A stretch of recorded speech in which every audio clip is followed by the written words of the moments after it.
we'll go ahead and start. And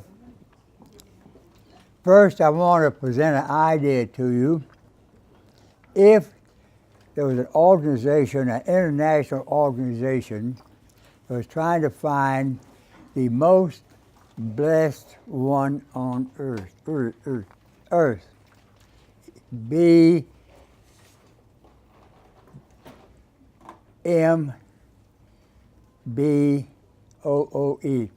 the most blessed one on earth. They're sending out questionnaires around the world. The question I ask you is, would you submit your name?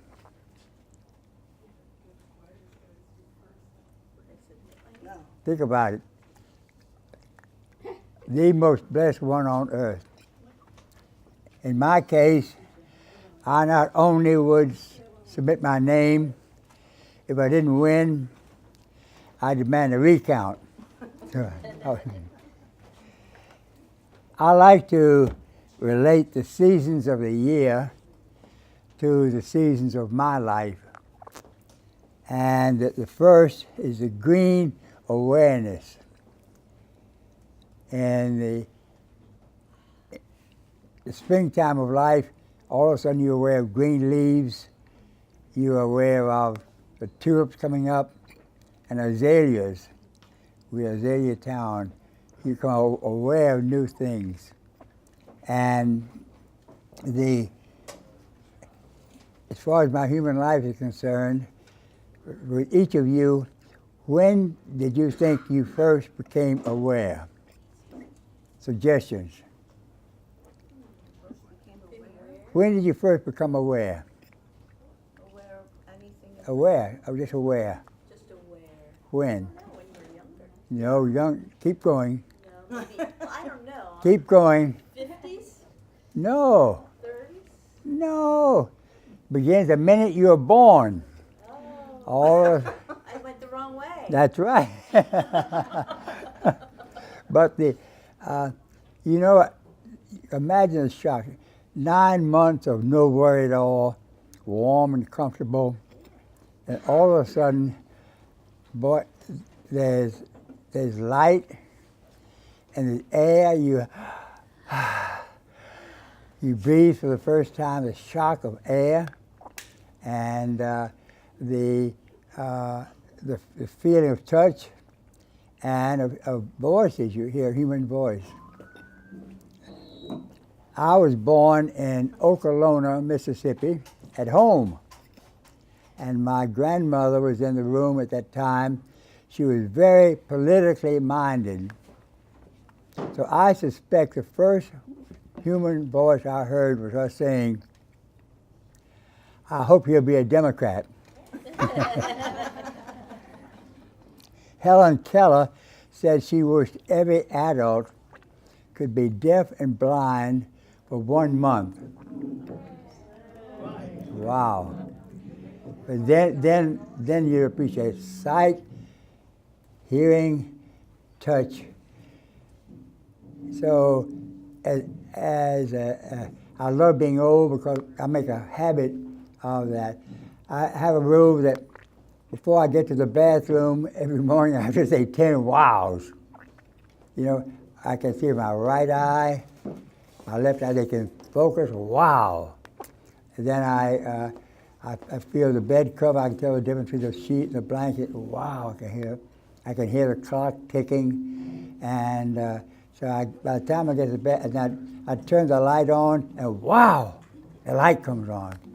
So I start my day out with 10 wows. That makes me enjoy being old. I have a game I played. Every day I look for a different color. Monday is green, yellow's Tuesday, Wednesday's blue, Thursday's the day after the it's orange. Oh, I see something orange way over there. Otherwise I wouldn't see it, see the orange. Friday's red, Saturday is purple, a lot of purple, and Sunday is all colors. I have a chart later on for you all. You can take it to remind you of this, and you can take that home with you. Be sure you get your colors straight. I had an interesting experience one year. My wife and I were in New York for the opening of a play, and it was Saturday. We were in the balcony, and when I walked at intermission, I walked down. We looked down at the people down below, and I said, "Doggone, I haven't seen anything purple." And we looked, and we found our answer. There was a little woman down there with a purple hat on, a purple dress, purple stockings, purple shoes, and she was smoking a pipe. 2 years later, I mentioned that in a talk, and a man came up to me and said, "You saw my aunt." I didn't know what he was talking about. He said, "She lives in New York. She never misses the opening of a show. She always wears purple, and yes, she smokes a pipe."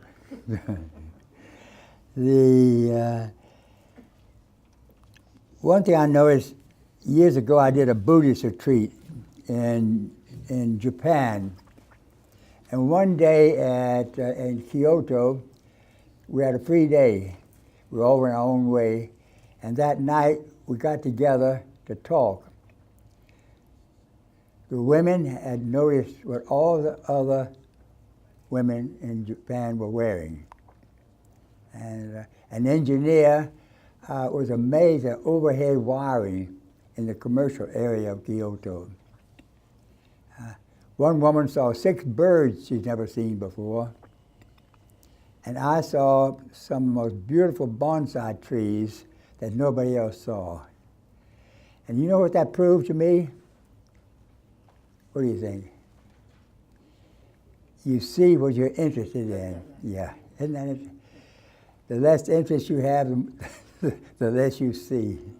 So I remember that. The second stage of nature is yellow summertime. And that summertime, it seems to be the longest period of the year. And you have sunshine, you have activity, you have vacation, much activity at all.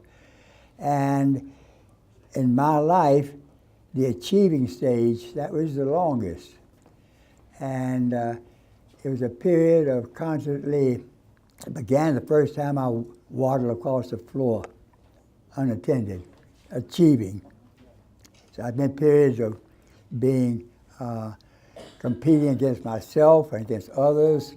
It's the longest period. I call it the go, get, do stage of life, which is one of the longest. And I like to think about what caused the big events, my career in that time. Think about it. In your situation, what caused you to do what you're doing today? In my situation, I had, at the beginning of World War II, I had enrolled in the Glider Corps, and they said it would take, they commissioned me, but they said it would take 4 months before I could enter the service, go home and relax. So I wanted to get into the insurance business, and so back then Washington business was concentrated in 3 blocks: K Street, M Street, 15th Street in Washington. All the business right there. So I went around to every insurance office asking for a job as office boy. I got turned down because they didn't want anybody who was going right into the service. But at the Hartford Insurance Company, the manager's secretary interviewed me, Tim Cassidy, and the next day she called and said, "You have the job." I was so pleased. About many years later, when I came back, I got to the manager and I became very close friends. He said, you don't know what happened, how you got in here." He said, "Tim came in and she told me," he said, "I've hired a young man as office boy." He said, "I told you not to hire anybody because they're going to be drafted." He said, "Tim's very quiet, meek little woman." She said, if you don't hire him, I resign. That began 50 years of career for me. One woman, Tim Cassidy. So think about it. When you're old, you have time to think about and appreciate those things.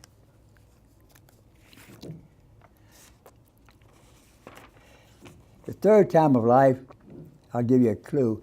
What do you do when you're riding a bike up a hill and you come to a slope down below? What do you do? Put your brakes on. No, what else? I am bad at What else? Keep going. What do you do when you go down?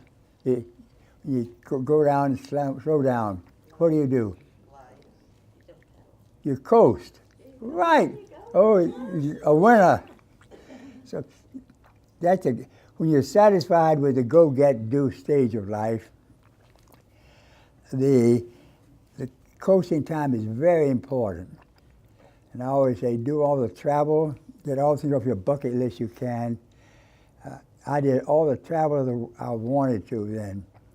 Machu Picchu, Angkor Wat. I did skydiving in New Zealand and crocodile hunting in Belize. Everything I wanted to do. So during that time, travel and see what you can.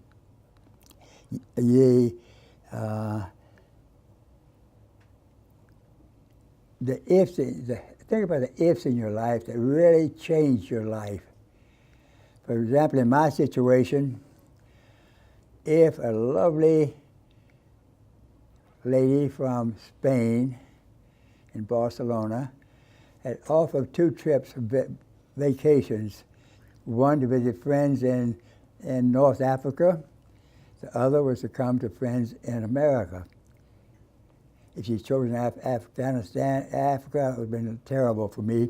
She chose America. If I'd not been forced to go to a cocktail party on Christmas Day, which I swore I would not go to, I wouldn't have met her. And she ended 37 years of bachelorhood in a hurry. And 60 years later, she's still the most important person in my life. Yeah. Now, the stage I read, this is the reason you're here, for the last stage of life. In the seasons of the year, winter time is special. And it's cold, it's refreshing, invigorating, and the most important thing is, when I drive through Rock Creek Park in the spring and the summer, I see leaves and vegetation. In the wintertime, driving through Rock Creek Park, it's a wonderful adventure. The leaves are off the trees. You can see through the woods. All of a sudden you see buildings, structures, boulders, things you've never seen before. That's why I love being old, because I can see through the woods. It's so exciting. Every day, at the most, I see something further back in the woods. I enjoy hearing voices. A voice is as distinctive as a photograph. You think about that? One day I had a phone call, and a woman said, "Hello, Armiger." And I said, "Hello, Barbara." It was an English widow of a friend of mine whom I hadn't talked to or thought of in 2 years. But when I heard her voice, it was just like she was standing right in front of me. And the game I play now is remembering voices. Think back to somebody who's very special in your life. Shut your eyes and listen to them and analyze it. Did they talk slow or fast? They spoke with hesitation, or very positive.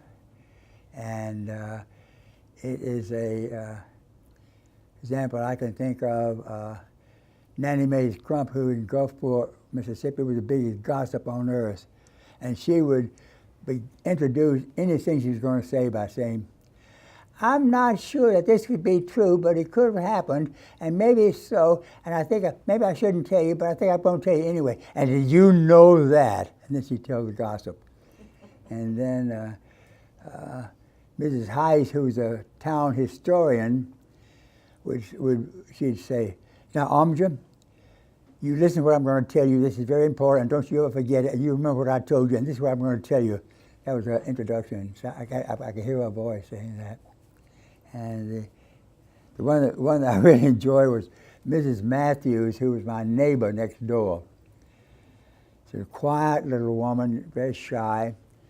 And back then, the Carnation people had come out with a new product.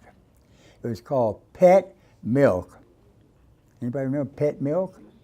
It was introduced, and they gave a promotion that they would give $50 to anyone who came up with the best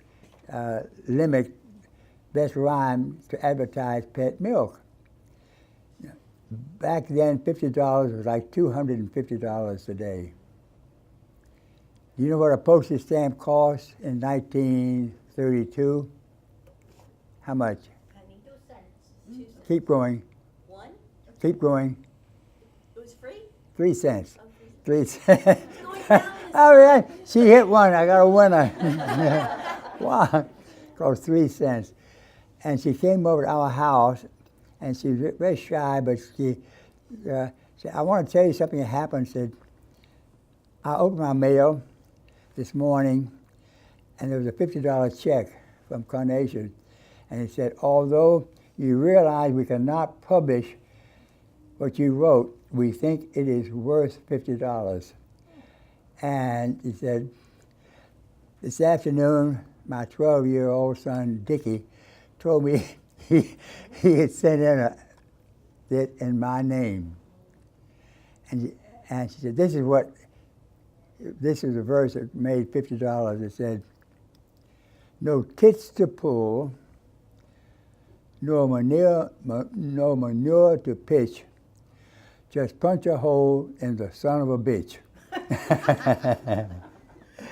And in the nice purple stage of life, I love being old, the time to give away. You know, I went through centuries of collecting, getting, and holding. Now I love getting away. If you admire anything I have, look out you don't take it home with you. And remember any of you remember the Jack Benny radio shows? A few heads are nodding. They still play them on Sunday night. Oh, that's great. And what was the name of his manservant? Who said Rochester? Right there. Okay, Rochester.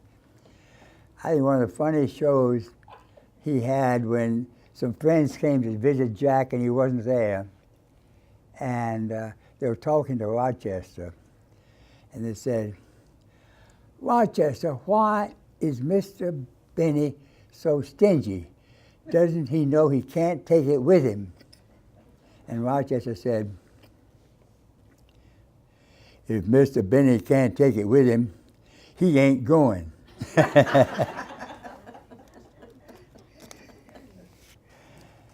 You know, one reason I love being old is because I'll start out with first, I was having breakfast one morning with a great friend, this retired Rabbi John Icahn, and I said, "Rabbi John, I think 62% of people die without knowing themselves." And he said, "No, you're wrong." He said, "It's 92. And I'm afraid he's right. How many people really know themselves? Socrates said, "You know thyself." Plato said, "I must first know myself." Benjamin Franklin said, "Observe all men, thyself most." And Henry Thoreau said, "Witness thyself." And the thing, start out with, realize how many people you have been. That's very interesting. How many people have you been?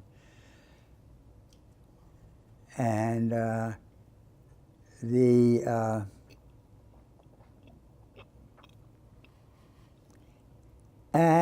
what you have to do is not only identify them, go back and get reacquainted with those people you have been, which is very, very difficult. In my case, I have been 6 people, 6 completely different people. And the first me was a kid, and the kooky thing about that kid, he loved everything that could breathe. For pets, I had a dog, a cat, a rabbit, a horned toad, a snake, had a seagull, a bat, and then I had a possum. One day, a man in town shot a possum and found a baby in the pouch and gave me the baby. So Sammy, the possum, grew up in a box under my bed and grew big and fat and had the run of the house. And it's amazing. My family accepted it, no question at all. We lived on the Gulf Coast where there were a lot of tourists. One day, my mother was entertaining some ladies from Chicago, having tea in the living room. The phone rang in the adjoining library. She went in to answer the phone. And while she was on the telephone, she heard one of the women scream, "There's a rat coming down the stairs." And still on the telephone, my mother said, "No, dear, it's just a possum." 5 minutes later, when she got off the telephone, she walked into the living room. There was nobody there. The third me was when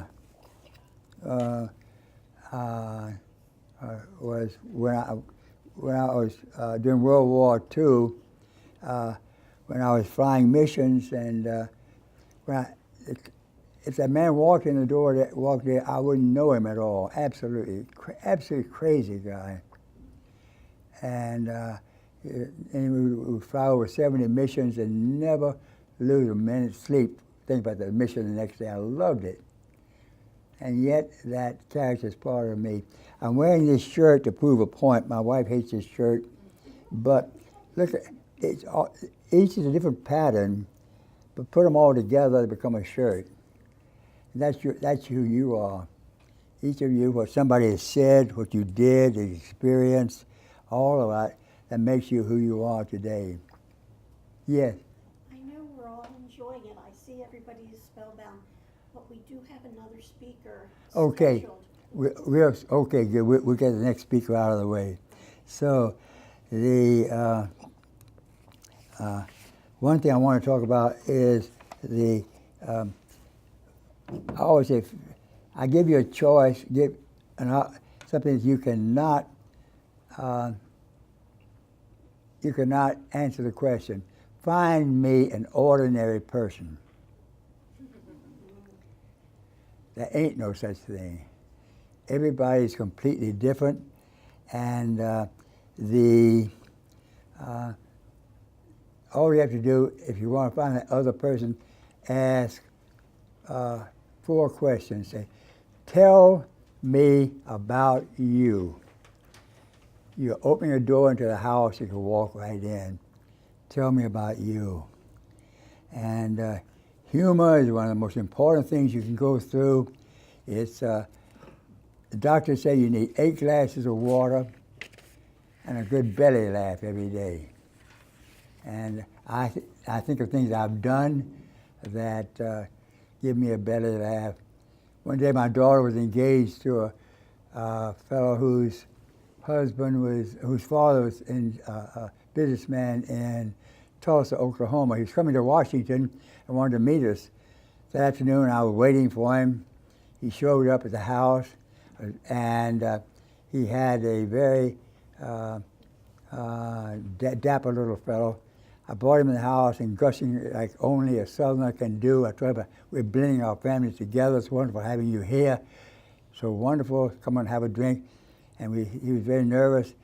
And after a while, my wife came in, and she said to Ted, she said, "Did you bring the samples?" He said, "Yes." He jumped up and ran out to the car. And then when my mouth open, my wife said, "That's my vacuum cleaner salesman." so, So I think for further stories, which we're loving, we'll do that. people can go.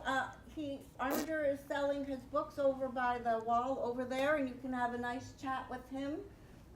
We're going to take just a minute Good. so we can set up for our next speaker. In the meantime, let's give Armiger a warm round of applause. Thank you so much. Thank you. Good. Thank you. Very good.